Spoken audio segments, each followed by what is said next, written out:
Welcome to the Hornets Hivecast, the official podcast of your Charlotte Hornets.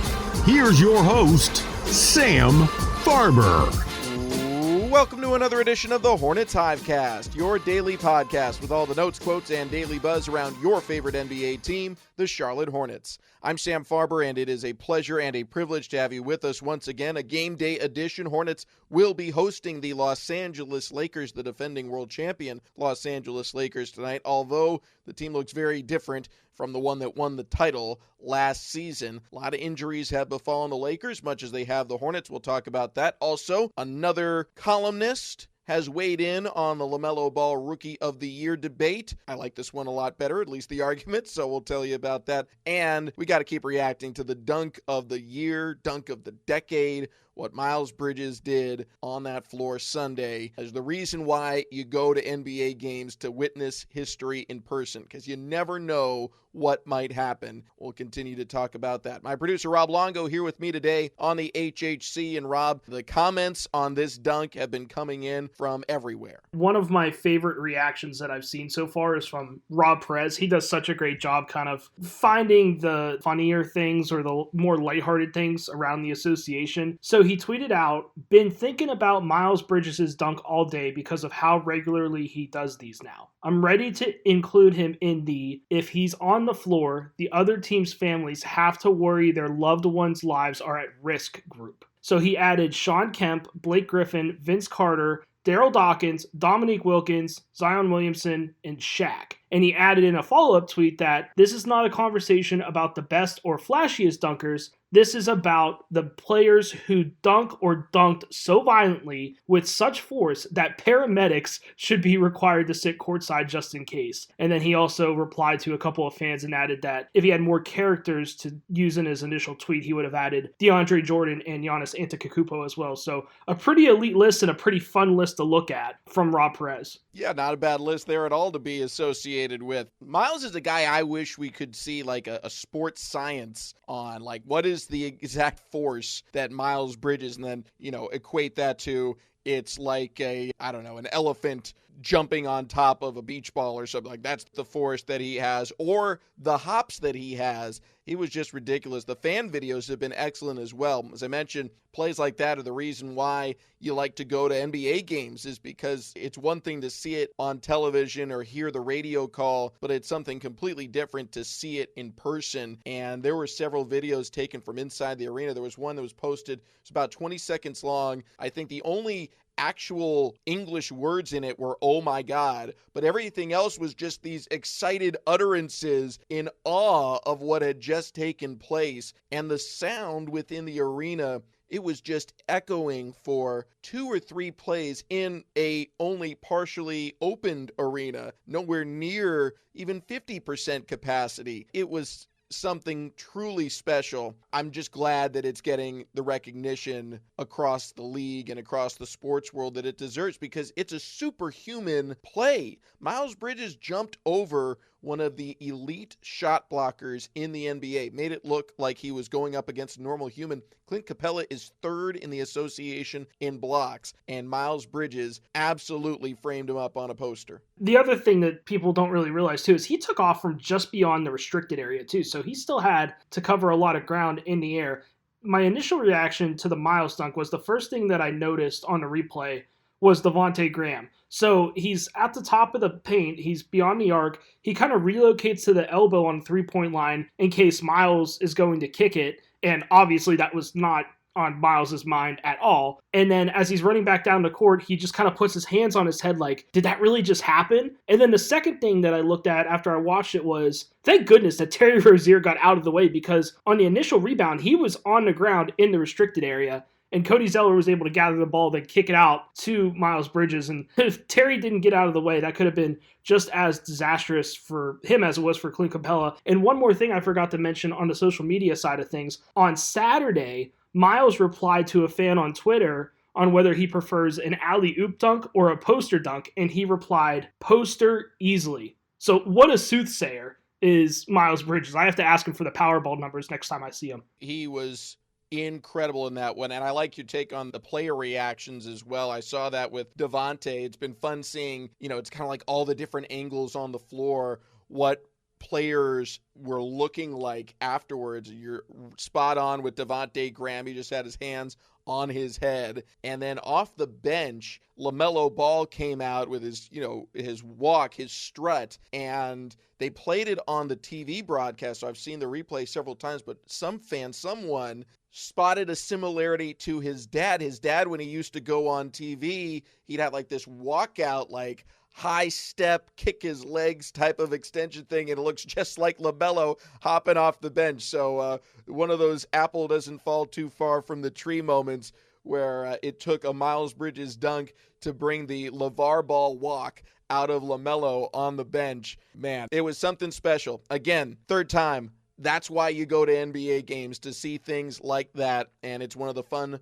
aspects of this team is there's always something to see. Obviously, when LaMelo Ball is healthy, a pass you can't see anywhere else on earth is liable to happen any moment. Terry Rozier coming through in the clutch, Miles Bridges' leaping ability. There are things we try to capture on radio or on television calls, but there's nothing like being there in person. So if you want to make your plans to join us, either tonight at the Hive when the Hornets host the Los Angeles Lakers, or maybe tomorrow against the Cleveland Cavaliers, or on any of the other games on the remainder of the home schedule, go to Hornets.com for all of the ticketing information. Coming up next, we're going to talk about the Rookie of the Year award. It is kind of fallen back a little bit, I think, in terms of the national conversation. I think people have kind of fallen into two camps. One, assuming that it's over, LaMelo Ball has won it, or two, it's over, LaMelo Ball can't win it, so who cares? But we're going to give you the take of a national sports writer and a recent article he published in just a moment here on the Hornets Hivecast. Buzz City, it's time to return to the Hive. There are a limited number of socially distanced tickets available for each game. Fans can expect enhanced cleaning and disinfection procedures and an upgraded ventilation system at Spectrum Center, because the health and safety of the team, staff, and guests is the top priority at the Hive. Join us Wednesday the 14th at 7 p.m. when Miles Bridges and the Hornets fly again, hosting the Cleveland Cavaliers. Tickets on sale now at Hornets.com. Sam Farber and Rob Longo here with you on the HHC. Rob, you spotted this article online. It was on CBSSports.com by Brad Batkin about the Rookie of the Year vote, and he thinks it's a done deal. He's giving it to LaMelo. So obviously I like this guy. Why don't you give me your synopsis first on this article and your take from it? Well, so the biggest eye-opener for me was he talks to a couple of Eastern Conference scouts in the article, and a lot of them talked about how it's a done deal because of the winning aspect of it. The one scout here said that, oh yeah, it's a done deal in my view. Even if Anthony Edwards finishes with better stats, or better scoring stats, I should say, LaMelo was actually impacting winning. That's the difference to me. Hornets coach James Borrego is coaching his tail off, trying to get that team in the postseason, and he couldn't keep LaMelo off the floor. And then another scout talked about how LaMelo has been able to win over the locker room so quickly. And they said, what has impressed them the most about LaMelo's rookie season? A second conference scout said, the way he's gotten the vets / his teammates to believe in him so quickly. So those were the big two things that I took out of it. Obviously different when it comes voting time for Rookie of the Year, because it's media members that vote on it. It's not scouts or coaches or anything like that. It's kind of hard to tell maybe what the sentiment is for some of these media members compared to scouts. I mean, maybe they don't see eye to eye on a couple of things, but if I'm a common fan, or if I'm just a fan of the NBA in general, I'm going to side with the opinion of a scout 11 times out of 10. So hearing that from two different scouts has me a lot more confident in LaMelo Ball's chances to win Rookie of the Year. My two big takeaways from reading the article, one is one you touched on, that LaMelo got his numbers not because anything was just given to him because he's the hotshot rookie and they want to start development on the floor immediately, and not in spite of JB not giving him starting minutes right from the get-go either. He made the rookie go through the process and wait his time and earn his minutes. And I think that's what stands out to me. Because he had to earn it, there is no question that these stats are productive towards winning, or else he wouldn't be out there to make them. If he were not a better option than some of the alternatives on the floor or on the bench, JB would have gone to those other options. And sometimes rookies just get minutes because it's time to start development right away and the team's not going places. But the Hornets didn't restrict LaMelo, but they certainly were not going to restrict some of their other players right from day one just to benefit him. And probably the pandemic and the restrictions on access to the court and your teammates and summer league probably played into that a little bit in halting development of this entire rookie class. But LaMelo's his abilities are undeniable, and the statistics he put forth as a starter, there's no question he was the best option on the team when he started to get out there and really hit his stride. The other thing that stuck out to me, Rob, was he did kind of a breakdown. Brad Botkin, the author of this article on CBSSports.com about LaMelo Ball being the pick in his eyes for Rookie of the Year, is that he broke down the primary stat that I think most people look to for if you should be Rookie of the Year, and that is leading the rookie class in scoring. He said from 2001 to 2016, only 4 Rookie of the Year winners were not the leading rookie scorer. So that would be a mark against LaMelo, because even in the time he was out there, even if you just restricted to him as a starter, he's not going to end up being the leading scorer compared to Anthony Edwards. Edwards is just on fire. He's scoring 20-plus points per game. His numbers are going to end up better in the points per game column than LaMelo's. But 3 of the last 4 winners were not the leading scorer in their class. And of that previous group, the 2001 to 2016, the 4 that weren't, one of them's LeBron James. So I think the point of that is, yes, it's a statistical award more often than not. But if there is a legitimate reason why the leading scorer did not contribute or earn the award more so than someone who is further down the ladder, then you give it to the next guy. Now, the one kind of negative about that, Rob, is that most of the players who did not win it were injured. It was a guy like Zion Williamson who led the rookie class in scoring, but didn't get the award because he didn't play enough games compared to a Ja Morant. So it kind of cuts both ways in that sense. But I did come away hopeful that LaMelo will get his just due. I still maintain that if he doesn't play again and the scoring average on the season for Anthony Edwards ends up at 19 points per game or north of that, it's probably going to go to Edwards. Unfortunately, that's just my gut instinct on this, but I don't think there's a question on who the best rookie in this class is right now in most people's estimations. It's just a technicality that's keeping so many people who have said it publicly from voting for him. Well, and you touched on it a little bit about how Anthony Edwards is putting up these really solid numbers right now, but his usage rate is also extremely high. I looked up the usage rates. Anthony Edwards has a usage rate of 30 or higher in 19 games this season. And in those games, the Timberwolves are a 4-15 mark. So it doesn't equate exactly to the more that they use Edwards, the more that they win. In comparison to LaMelo Ball, he has a usage rate of 30 or higher in 7 games this season.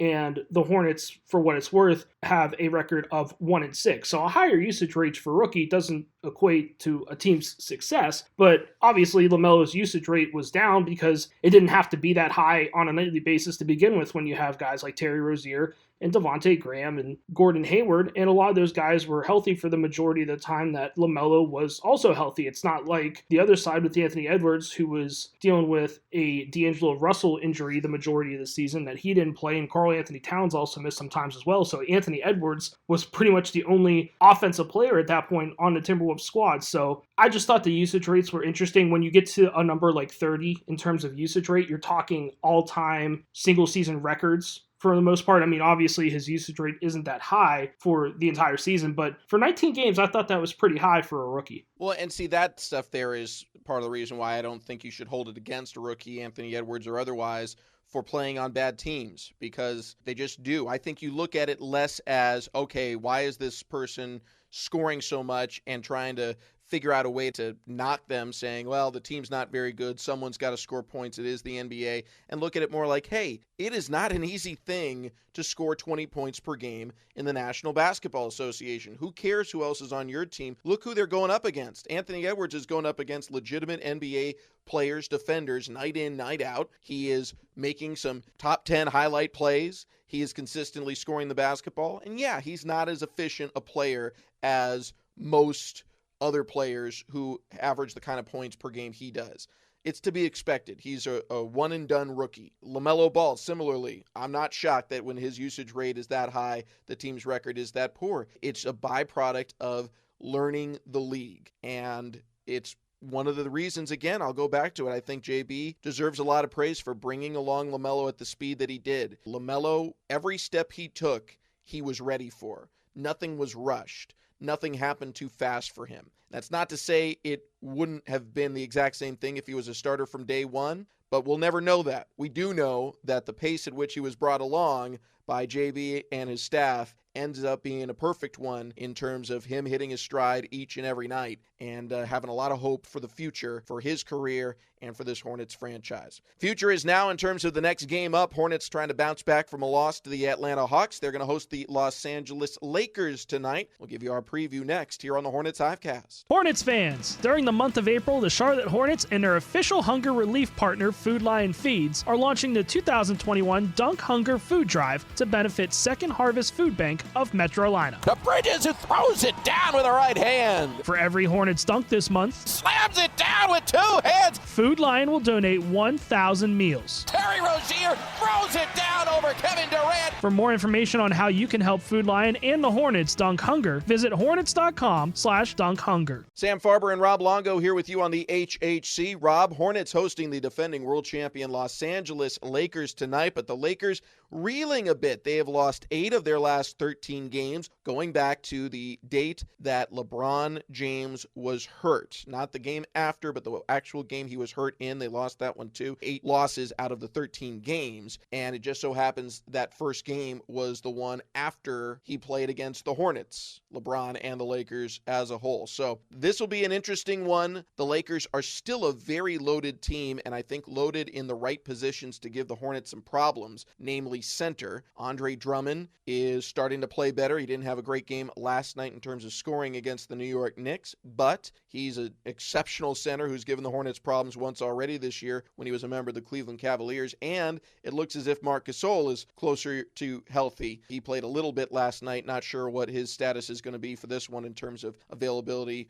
overall or minutes in particular. This is a Lakers team that has 2 former all-star players at a position that has been an issue at times for the Hornets. Well, despite no LeBron, no AD, and a double-digit loss to the Knicks last night, the Lakers are still the Lakers. We saw what happened on Sunday when a team isn't fully loaded against the Hornets. Dennis Schroeder is as good as they come. He had 22 points last time the Hornets played the Lakers, and he had 21 last night. He is laboring through a hip injury, so we'll see if that affects him at all on the second night of a back-to-back. And Kyle Kuzma has also been a little bit banged up as of late. He still finished with 14 points last night. And again, you mentioned it, Andre Drummond wasn't on the Lakers last time that the Hornets and LA linked up out in LA. He's definitely going to pose a challenge against that small ball lineup. So I wouldn't be surprised if we see more Cody Zeller, even some more Bismack Biyombo. Thankfully, PJ Washington is probable to play in the latest injury report that we saw with that ankle sprain that he suffered on Sunday. But I'm interested to see if there's any sort of, I don't want to say minutes restriction on him, but just making sure that he's a full go 100%, because this Hornets team definitely cannot afford any more injuries right now. Well, that was far and away the best news of yesterday, was PJ Washington being listed as probable. Got to be honest, when I saw him go down live with the injury, I just had to go through my head, oh no, that didn't look good, because he kind of got twisted up and fell down, and he was not getting up right away. It did not look great. And then he went to the locker room. They came back and said ankle sprain, had him doubtful for the game, started to feel a little bit better. Seeing him listed as probable for today's game yesterday, just a great sign. Even if he doesn't play tonight, and the hope is he will, but even if he doesn't, it at least kind of sets the tone for him moving forward. It means that he's at least at a point where he can make an attempt, and he'll see in warmups, like if you're just ruled out, if it's something like Malik Monk's definitely not going to play for a while. He's not able to move around like you have to be able to do in an NBA game. PJ Washington, based off this initial projection, him being listed as probable, gives you a lot of hope that he can, and hopefully will tonight. Quick preview of my 3 keys for this one, Rob. I'll get your take on these before we call it a day. Number 1 is bench scoring. I think the Hornets, I don't know what the starting lineup is going to look like. We could see an alteration to try and account for Andre Drummond, maybe, as well as, not knowing exactly what's going to happen with PJ Washington. But we could see a Cody Zeller or a Bismack Biyombo come into the starting lineup, and maybe, just maybe, see one of those wings like a Miles Bridges or a Jalen McDaniels go to the bench. But whoever is coming off the bench, they got to outscore the Lakers bench because the Lakers, with all their injuries, they're kind of front-loaded as well. So want to see the bench come through. Number 2, fast break points. Lakers have been far from mistake-free in these last 13 games. Yesterday, they had more than 20 turnovers in their loss to the Knicks. Got to take advantage of that. Got to take some easy buckets where you can. And my third key is win the three-point line by 5 or more shots. This Lakers team is not a great three-point shooting team percentage-wise. We know with the Hornets' emphasis on guarding the paint, Lakers are probably going to get some extra looks from distance. But regardless, the Hornets have got to win the three-point arc because winning second chance points, winning the paint overall, it's going to be a tough task. There's no getting around it. The Lakers are a big team with guys like Montrezl Harrell and Andre Drummond. They're going to be very difficult. So the Hornets can keep it close on the interior and win the battle on the perimeter by a significant margin, 5 or more threes. I think they're in good shape for this one to have as good a chance as any to maintain their top 7 position in the Eastern Conference. Well, that might be where that small ball lineup is able to come into play a little bit too, is if you're able to get out and run in transition just because of all those turnovers that the Lakers have. I mean, that poses a little bit more of an advantage, I would imagine, just because then that way you don't have a guy like Andre Drummond that's set and ready to defend the post and protect the rim and that sort of thing. So it'll be interesting to see what happens just in terms of that, and in terms of James Borrego's philosophy of protecting the paint. It's going to be extremely hard when you got a guy like Andre Drummond who obviously lives in the paint, for lack of a better term. So between those couple of keys, and you're right about the three-point shooting as well, the Hornets have taken a lot of threes the last couple of games. So seeing a couple of those fall early could definitely be a good momentum starter, and avoiding a slow start is another one I will add on that list for you, Sam, because the last couple games have definitely been a little bit of a slower start for the Hornets. We will see how it all transpires. 8 p.m. tip time tonight at Spectrum Center. The Hive should be alive again. If you're making plans to come join us at Spectrum Center, make sure you're adhering to all the mask rules. Social distancing is certainly in effect in Spectrum Center, making it a safe and inviting environment for all of our great Hornets fans. If you want to be a part of the group, go to Hornets.com for all of the information. Either way, we hope you'll tune in to the broadcast 8 p.m. on Sports Radio FNZ and the Hornets Radio Network. And the pregame show starts at 7 p.m., again, on our flagship Sports Radio FNZ. Rob, thanks as always for being a part of the Hornets Hivecast. Sure thing, Sam. Looking forward to this one. Always seems like there's a little bit more juice in the building when the purple and gold come to town. And the purple and teal will try and keep that buzz in the building from that last Miles Bridges dunk as well. Thanks to all of you for tuning in. Again, we'll talk to you tonight for Hornets versus Lakers, and then have our post-game podcast for you tomorrow, wherever you get your podcasts. Till next time, for everyone here, I'm Sam Farber saying it's been a pleasure and a privilege having you with us here on the Hornets Hivecast. And in the words of LaMelo Ball, thank y'all. Have a good day. Wear your mask. Thanks for listening to the Hornets Hivecast. For more coverage, visit Hornets.com.